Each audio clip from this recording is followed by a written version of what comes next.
Il est bon d'être ensemble et parfois la relation a besoin aussi d'espace pour que chacun puisse se développer, qu'il y ait des séparations et des retrouvailles, qu'il y ait des domaines où on est ensemble et des domaines où on est séparés. C'est toute la question de la fusion dans les relations.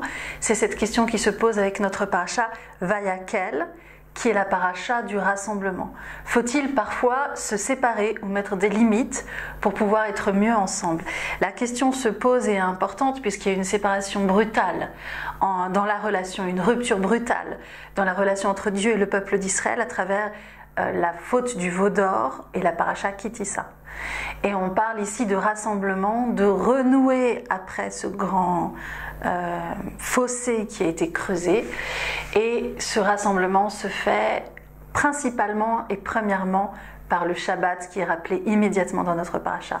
Le Shabbat, se poser, se retrouver soi-même, avoir le temps, consacrer du temps à la relation et à ses proches, aux relations de couple, aux relations familiales, aux relations amicales et ici à la relation entre le peuple d'Israël et le Créateur du monde.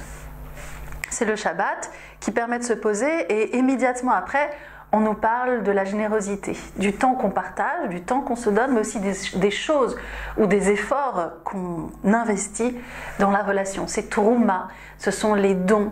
Chaque personne dont le cœur l'y invite, et puis chacun aussi, dans une certaine mesure, tout le monde ensemble, contribue à la création du Mishkan, qui est également un lieu de rassemblement, et dont les prophètes nous diront que le temple messianique doit être la maison de prière de rassemblement pour tout le monde.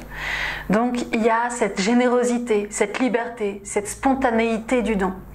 Et donc nous sommes dans l'Exode au chapitre 36 au verset 5, et vient le moment où au contraire, il va falloir mettre une limite à l'expression libre et simple des sentiments de partage.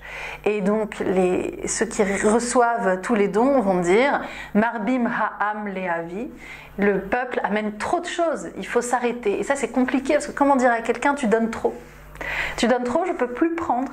Il faut qu'il y ait le cadre qui permette de se poser, de poser chacune des personnalités. Dans ce cadre-là, dans le cadre de la relation entre Dieu et les enfants d'Israël, on remarque, et c'est important, qu'il y a un écran qui est posé, qu'entre le Saint des Saints et le reste du temple, il y a un écran massar, qui fait partie des objets à fabriquer pour le temple, qui fait une séparation.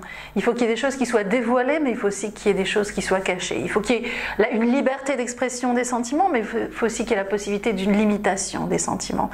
Et Rashi nous dit que Massar, c'est ce qui sépare.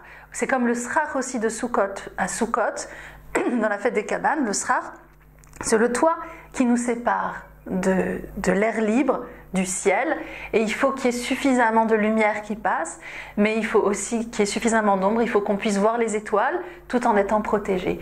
C'est ça, cette notion de frontière perméable qui laisse passer les choses, mais qui pose également des limites.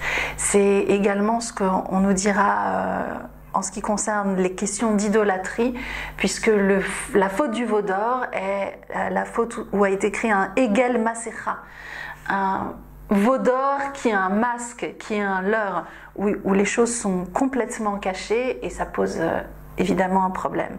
De la même façon, à Purim, on joue avec les masques. Il y a le masque qui nous permet de nous cacher, et qui en même temps nous révèle, qui nous permet de jouer avec d'autres types de personnalité, et il y a ces deux aspects qui cohabitent à travers le masque, qui nous permettent de jouer avec nos personnalités, de tester autre chose, et qui est spécifique également à la fête de Purim de ce point de vue. Pour finir, on peut compléter toute cette image avec un des éléments très importants du temple qui est la cuve de purification elle-même.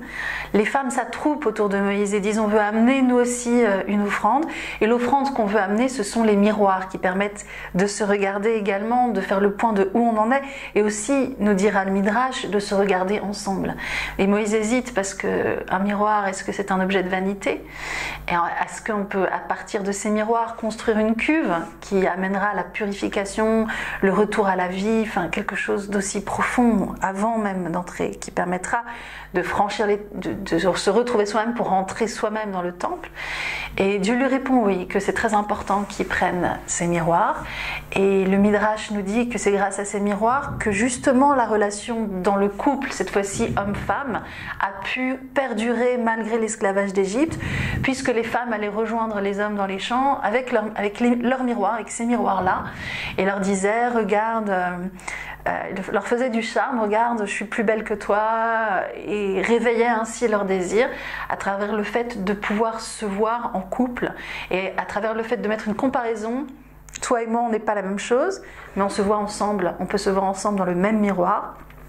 Ce mélange entre la séparation et le rassemblement est ce qui avait permis au couple d'Israël de continuer à avoir des enfants, au peuple d'Israël de survivre malgré l'esclavage. Dans notre paracha Vayakel, on essaye de renouer, de poser les bases à travers le Shabbat, à travers la construction du temple, du renouement entre Dieu et les enfants d'Israël. Après la faute du veau d'or, une possibilité de se séparer, une possibilité de se retrouver encore plus fort.